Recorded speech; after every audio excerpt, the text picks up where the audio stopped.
پھینکتی اور یہ اعلان ہوتا کہ اس عورت کی عدت پوری ہو گئی. اب اندازہ کریں اس ذلت کے ساتھ جس عورت کو بستی میں گھمایا جاتا ہوگا، کیا وہ خود جینا چاہتی ہو؟ کیا کوئی اس سے نکاح کرے گا؟ کیا کوئی اسے عزت دے گا؟ یہ حالات اسلام کے نہیں، یہ اسلام آنے سے پہلے حالات ہیں.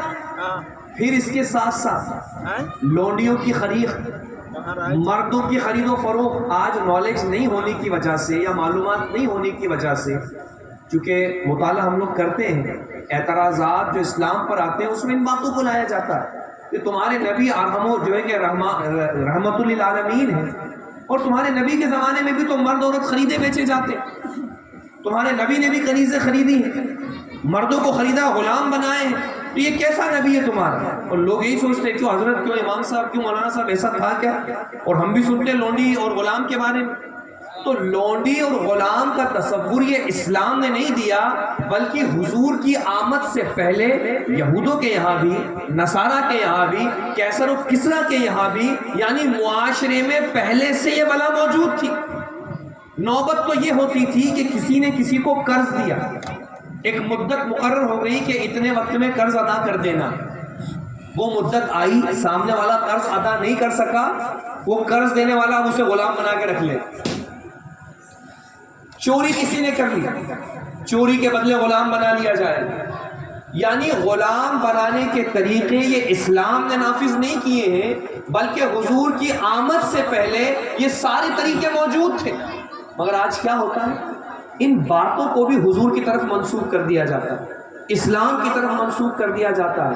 اور ہماری قوم معلومات نہ ہونے کی وجہ سے وہ یہی سمجھتی کہ ہاں کیا بولے بھائی، وہاں تو کچھ بول نہیں سکتے. حضرت عمر فاروق اعظم نے بھی لونڈیاں خریدی ہیں، اللہ کے محبوب کے پاس بھی باندیاں تھیں، مردوں میں غلام صحابہ کے پاس بھی ہوا کرتے تھے. کیا کریں؟ یہ اسلام نے انسانی غلامی کی جو ہے کہ ابتدا نہیں کی، بلکہ پہلے سے موجود تھی. اور غلاموں کے کوئی حقوق نہیں ہوتے تھے، جو جس کا غلام ہو گیا وہ چاہے اسے قتل کر دے، کوئی پوچھنے والا نہیں. جو جس کی لونڈی ہوتی تھی وہ ان سے جسم فروشی کروایا کرتے، ان کے بدن کے ذریعے کمائی حاصل کیا کرتے تھے. یہ اسلام کے آنے سے پہلے ماحول تھا، اسلام کی آمد سے پہلے معاشرہ تھا.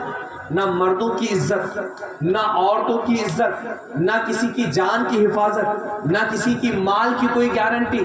معاشرہ بھی بدتر، رہن سہن بھی بدتر، نظریات بھی اتنے کھوکھلے کہ جس سے ڈر جاؤ اس کی پرستش کر لو. یہ ماحول اور یہ معاشرہ اسلام سے پہلے تھا.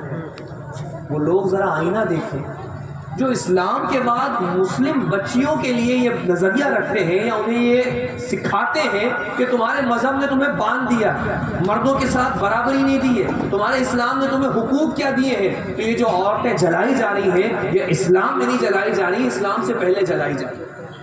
یہ جو بستیوں سے دور شدت کی تکلیف کے ساتھ عدتیں گزروائی جا رہی ہیں، اسلام میں نہیں، اسلام سے پہلے. یہ جو لونڈی غلام بنایا جا رہا ہے یہ اسلام نے حکم نہیں دیا، اسلام سے پہلے ہے. پھر اسلام نے کیا تعلیم دی؟ نبی کیسا دین لے کر آیا؟ نبی نے کیا بتایا؟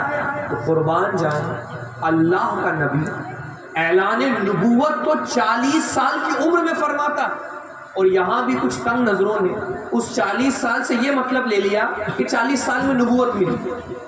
اللہ کے نبی سے خود پوچھا گیا، یا رسول اللہ علیہ الصلوۃ والسلام متی وجبت لک النبوہ، حضور آپ کب سے نبی ہیں، آپ کو نبوت کب ملی؟ اللہ کے محبوب ارشاد فرماتے ہیں جب آدم آب و گل کی منزل طے کر رہے تھے میں اس وقت سے نبی ہوں. 40 سال میں حضور کو نبوت ملی نہیں ہے، بلکہ اعلان نبوت فرمایا ہے، نبوت کا اظہار فرمایا. اس 40 سال سے پہلے اللہ کا نبی اسی معاشرے میں پیدا، اسی معاشرے میں بچپن جہاں قتل، غارت، لڑائی، بدتمیزی، بے حیائی، برائی کا ہر شعبہ موجود. مگر خدا کی قسم اسلام کے ماننے والے تو اسلام کے ماننے والے، جب اللہ کے نبی نے اسلام کی دعوت دی تو بت پرستی کرنے والے بھی اس 40 سالہ نبی کی زندگی میں کسی ایک بات میں عیب نہیں نکال سکے. یہ نبی نے اپنے کردار سے لوگوں کو منوایا. اسلام کے قرآن کے احکام، جبریل کا آنا اور پھر تلاوت، یہ تو 40 سال کے بعد سے شروع ہوئی.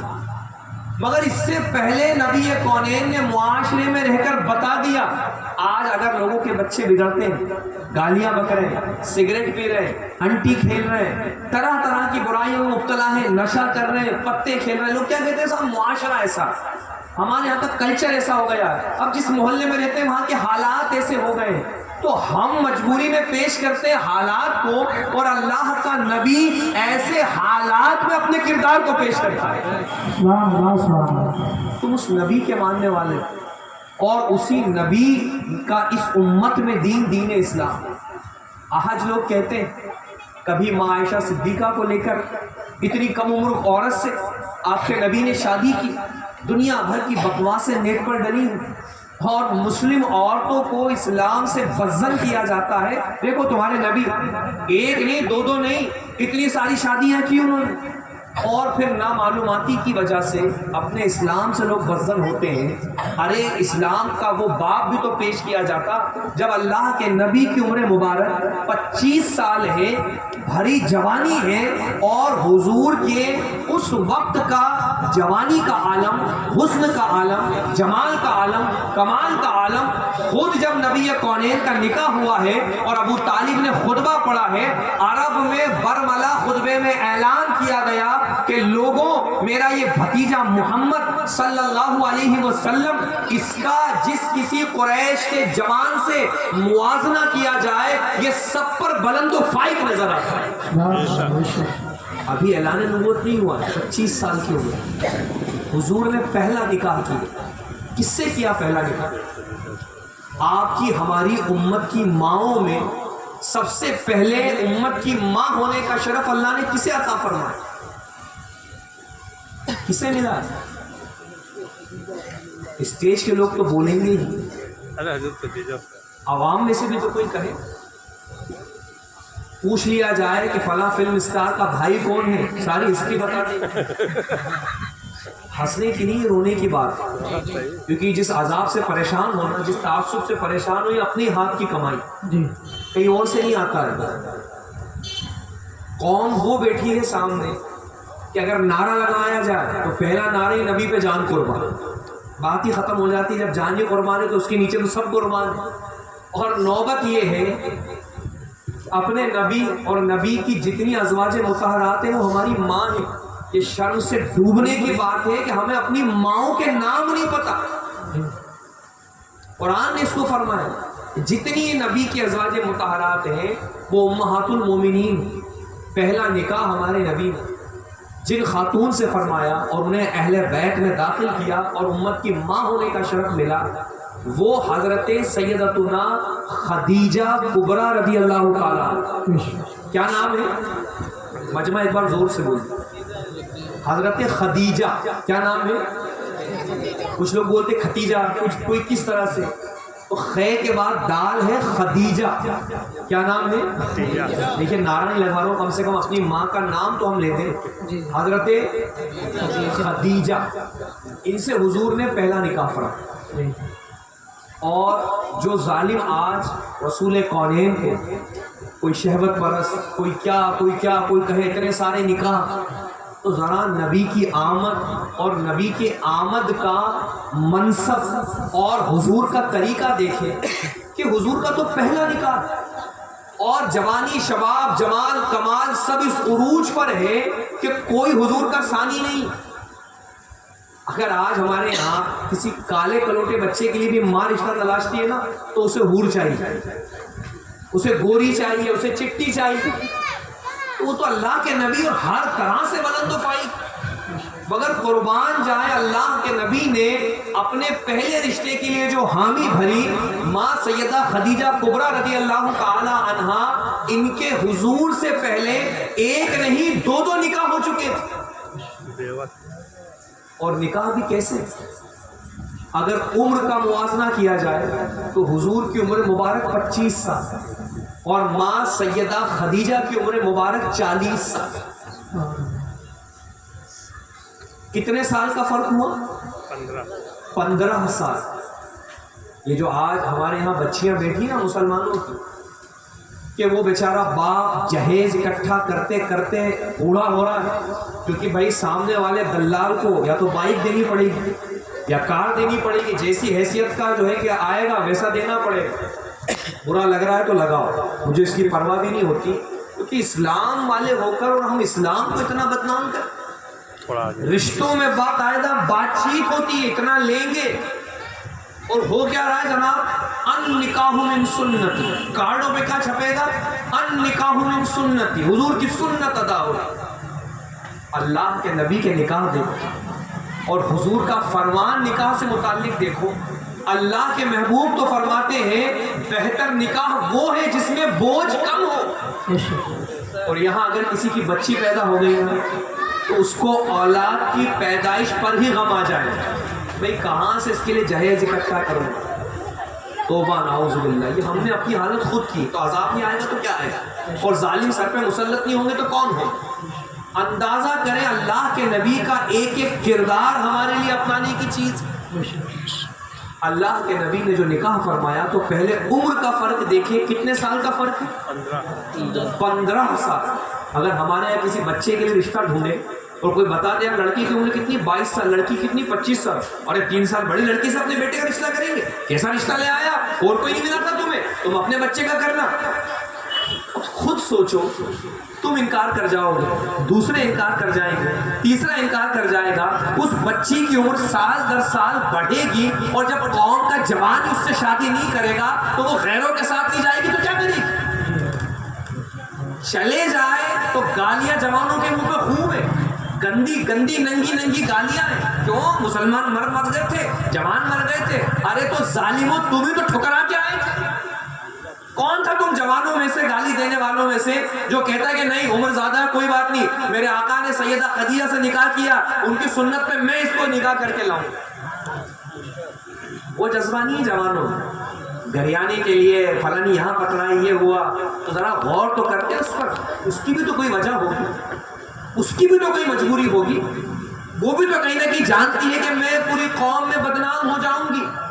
مگر کچھ ایسے حالات بنے ہوں گے نا، ممکن ہے 100 میں سے 5 شہوت پرست ہو کر، آزاد پرست ہو کر چلے جائیں، مگر 95 کی جب گہرائی میں جاؤ گے نا تو حقیقت پتہ چلے کہ کہیں نہ کہیں ہمارے دیے ہوئے زخم ملہم دوسرا لے کر بیٹھ گیا تو لگوائے گا نہیں تو کیا کرے گا؟ کوئی بچی قدرت نے اس کو موٹاپا دے دی، کوئی بچی اس کا قد نہیں بڑھ پائے، تو اس کی بیچاری کی کیا غلطی؟ اس کے ہاتھ میں تھا کہ وہ اپنے آپ کو ناٹی رکھ جائے، اس کے ہاتھ میں تھا کہ وہ اپنا چہرہ سیاہ یا سفید کر لے، اس کے بس میں تھا کہ وہ اپنا نقش و نگار جیسا چاہے بنائے. اسلام تو وہ تعلیم دیتا تھا، نہ کبھی اسلام میں شادی ناک نقشہ دیکھ کر ہوئی، نہ حسن و جمال دیکھ کر ہوئی. نبی کونین صلی اللہ تعالی علیہ وسلم کی خود کی تعلیم کیا کہ اللہ کے محبوب نے عمر کے اعتبار سے دیکھا جائے 15 سال زائد عمر کی سیدہ خدیجہ سے نکاح کیا. ایک بات، وہ جوانوں اگر جان فدا کرنے کی بات کرتے ہو نا، بڑے بڑے جلسے جلوس اور نعرے میں آواز بٹھاتے ہو، اگر اسی بات سے نجات مل جاتی نا تو نعرے اور آواز تم سے زیادہ اکابرین نکال کے چپ بیٹھ جائے. ہو گیا نا کام، اب نعرہ لگا ہی لیا، جلوس نکال ہی لیا، جلسہ کر ہی لیا، کمکم جھنڈیاں لگا ہی لی. یہ کوئی کمال کی بات نہیں ہے. چھوٹی چھوٹی عمر کے بچے بھی سجا لیتے ہیں، کم عمر کے بچے بھی تم سے زیادہ چیخ کے بلند کر لیتے. یہ تو نرسری کی چیزیں تھیں، یہ تو نبی کی محبت کی ابتدا کی چیزیں تھیں، جسے آپ نے بوڑھے ہوتے ہوتے تک بھی اس سے آگے کا سبق ہی نہیں لیا. ہر سال بس اتنا کر لیا، فرصت ہو گیا عاشق رسول. تو ابتدائی چیز تھی، تمہارا عشق بڑھنا چاہیے تھا. جانتے ہو بولتے نا میلاد کیوں مناتے ہیں؟ نبی کا عشق، نبی سے محبت کا اظہار. علماء سے بھی تقریر سنتے ہو تو محبت کا اظہار مسلمان سال میں 1 دن نہیں کرنا چاہیے، بلکہ مسلمان کے چلنے سے بھی نبی کی محبت کا اظہار ہونا چاہیے، اس کے بولنے سے اظہار ہونا چاہیے، اس کے لباس سے پتہ چلنا چاہیے. یہ ہر وقت میلاد النبی منانا. خیر، موضوع دوسری طرف چلا جائے گا، باتیں تو بہت کچھ ہے، مگر جس تسلسل کو ہم لے کر چلے ہیں اور اللہ کا جو دین اسلام وہ کیسا خوبی والا مذہب، اور رسول پاک جو پوری دنیا کے لیے ہادی بن کر آئے, رہنما بن کر آئے ہیں, ان کا کردار کیسا ہے آج ہم نہیں جان رہے. ورنہ وہ انگریز ممالک جہاں اس طرح سے علماء کی کثرت نہیں, مدارس نہیں ہے, مساجد نہیں, اس کے باوجود کمیونسٹ قسم کے لوگ, تحریری ٹائپ کے لوگ جن کا کوئی معبودوں کا تصور نہیں ہے, وہ صرف نالج کے لیے مذہب کو پڑھتے ہیں. ارے یار فلاں فلاں ممالک میں بہت سارے دھرم چلتے ہیں, مذہب چلتے ہیں, وہ انگلش میں لٹریچر نکالتے ہیں ہر مذہب کو صرف ایک مطالعے کے طور پر, ایک تھیسس ہمیں پتہ چلے کہ بھائی کیا دھرم والے لوگ کیا کہتے ہیں. ہم تو کسی کو نہیں مانتے, ہمارے یہاں تو کچھ نہیں ہے. وہ صرف مطالعہ کرنے کے لیے ادیان کو پڑھتے ہیں, کبھی کس مذہب کو, کبھی کس مذہب کو, کبھی کس مذہب کو. جب وہ انگریزی لٹریچر اسلام کا پڑھتے ہیں اور بانی اسلام جناب محمد رسول اللہ کی سیرت پڑھتے ہیں, خدا کی قسم رسول اللہ کی سیرت پڑھ کر وہ لوگ کلمے پڑھ لیتے ہیں. اور ہم اس نبی کا کلمہ پڑھے ہوئے ہیں اور ہمارا کردار دیکھ کر لوگ نفرت کرتے ہیں اس سے. اللہ کے نبی نے عمر کا فرق مٹایا کہ رب کے یہاں عمر کی قید نہیں, اور پہلا نکاح حضور کا نکاح پہلا, اور سیدہ خدیجہ کا نکاح دوسرا نہیں بلکہ تیسرا. پہلا نکاح سیدہ خدیجہ کا ہو چکا, پہلے شوہر کا انتقال ہو چکا, قوم کے کہنے کے اعتبار سے بیوہ. آج بھی کئی نادان عورتیں یہ جملے استعمال کرتی ہیں, اگر بچہ کسی بیوہ سے نکاح کرنے کا کہہ دے, ایک شوہر تو کھا گئی, اس کا کیا کرے گی؟ اپنے بیٹے سے کہے گی تجھے اور کوئی نہیں ملا, پھنسا لیا ہوگا, الجھا لیا ہوگا, باتوں میں لے لیا ہوگا, ایسے ہوتے ہیں. ارے واہری عورت, تیری بچی کو شوہر مارے, سختی کرے تو مرد ظالم, عورتیں بیچاری, اور اب تو خود عورت ذات ہو کر عورت کے لیے ایسا نظریہ رکھے. اگر تیری بیٹی بیوہ ہو کر بیٹھتی اور کوئی جوان اس سے نکاح کرتا, بلائیں لیتی اس کی, بڑا اچھا بچہ ہے, بڑا نیک ہے, بڑے اچھے گھر کی تعلیم یافتہ ہے, میری بیٹی سے نکاح کر رہا ہے. اور وہی تیرا بچہ اگر کسی کی بیوہ سے نکاح کرے تو اب یہ پاگل ہو گیا, باولا ہو گیا, برا گیا, اس قسم کی بات. عورتیں بھی دو رخی میں کم نہیں. یہ معاشرہ ہم نے بگاڑا. اندازہ کریں, اعلان نبوت بعد میں ہو رہا ہے اور پریکٹیکل میں نبی تعلیم پہلے دے رہے. عمر کا فرق, عمر کے ساتھ ساتھ ایک شوہر سے بیوہ نہیں بلکہ اگلا نکاح سیدہ خدیجہ نے جو فرمایا تھا, ان شوہر کا بھی انتقال ہو گیا, دو شوہروں سے بیوہ. پھر تیسری چیز یہ کہ ہر شوہر کے ساتھ سیدہ خدیجہ رضی اللہ تعالی عنہا کے یہاں اولاد بھی ہے. اس سب کے باوجود اللہ کے رسول صلی اللہ علیہ وسلم نے نکاح فرمایا. بعض ظالم یہاں پر یہ بھی کہہ دیتے کہ بھائی چونکہ وہ امیر تھی نا, بڑے بڑے قافلے جاتے تھے, خود اللہ کے نبی ان کے قافلے میں گئے ہیں ان کے تجارت کا مال فروخت کرنے. کیونکہ جس کے دل اندھے ہو جاتے ہیں یا جسے اسلام پر اعتراض ہی مقصود ہے وہ یہ بات کرتا ہے. مگر جب ہم حضور کی سیرت دیکھتے ہیں تو اللہ کے نبی نے پیغام نہیں بھیجا کہ اتنی امیر ہیں, اتنی رئیس ہیں, بڑے بڑے قافلے چلتے ہیں تو آپ مجھ سے نکاح کر لیں, بلکہ حضور سے نکاح کا پیغام خود سیدہ خدیجہ نے بھیجا.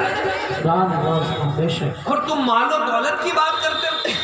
سیدہ خدیجہ رضی اللہ تعالی عنہا کو خود حضور سے رغبت کیوں پیدا ہوئی کہ حضور جو مال تجارت لے کر تشریف لے گئے, آپ نے اپنے خادم کو حضور کے ساتھ کیا اور کہا جو باتیں ان میں دیکھو وہ مجھ سے بیان کرنا. حضور کے کردار کو تو جان ہی گئی تھی, اخلاق کو تو جان ہی گئی تھی, سیرت کو تو جان ہی گئی تھی. غلام نے بیان کیا کہ یہ عرب کے جوان تو ایسے ہیں کہ جس درخت کے نیچے بیٹھ جاتے ہیں درخت کے پتے جھک کر سایہ کرتے ہیں, یہ تیز دھوپ میں کھڑے ہو جاتے ہیں تو بادلوں کے ٹکڑے ان کے سر پر آ جایا کرتے ہیں.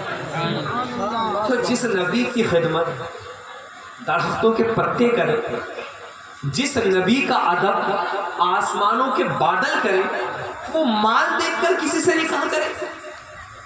تو اللہ کے نبی کو تو خود ان کے سیرت و کردار دیکھ کر سیدہ خدیجہ نے پیغام دیا اور نبی نے نکاح کر کے تعلیم دی کہ اسلام عورتوں کو ذلت کی زندگی سے نکال کر بیوی بنا کر عزت عطا فرماتا ہے. اندازہ تو کریں جو بھی حضور کے اور نکاح ہی اپنے آپ میں ایک موضوع ہے. کبھی آپ بیٹھے اپنے علماء کے پاس, کبھی ائمہ کے پاس بیٹھے, ان سے وقت لیں کہ ہمیں اپنے آقا کی سیرت بتائیں. دنیا اعتراض کر رہی اتنے نکاح کیے, 10 سے زیادہ کیے, کن سے کیے تھے, کس کنڈیشن میں کیے تھے, وہ خواتین کون تھی. تو آپ پڑھتے جائیں گے اور آنکھوں سے آنسو نکلیں گے. ایک سیدہ خدیجہ ہی نہیں, لونڈی غلام جن کی کوئی حیثیت نہیں تھی, جن سے جسم فروشیاں کروائی جاتی تھی. اللہ کے نبی کے دین کی تعلیم یہ ہے کہ تم میں دگنا اجر اسے ملے گا جو اپنی خریدی ہوئی لونڈی کو تربیت دے, تعلیم دے, علم سکھائے اور آزاد کر کے اسے نکاح کر کے بیوی بنا دے. تم تو بیویوں کی عزت کی بات کرتے ہو کہ اسلام نے عورتوں کو قدر نہیں دی, اور اسلام تو خریدی ہوئی عورتوں کو, مسلمانوں کو حکم دیتا ہے کہ انہیں ادب سکھاؤ, تعلیم دو, انہیں آزاد کرو اور عزت کے ساتھ بیوی بنا دو. یہ تو وہ پیارا مذہب. دنیا کہتی نبی کے زمانے میں غلام خریدے گئے, تو غلام تو پہلے سے ہی خریدے گئے تھے, پہلی خرید و فروخت چلتی تھی. نبی اس معاشرے میں پیدا ہوئے, ایک دم سے ختم نہیں کر سکتے تھے, مگر حضور کی سیرت دیکھیں, جگہ جگہ پر مذہب اسلام میں غلام آزاد کرنے کا بیان ہے.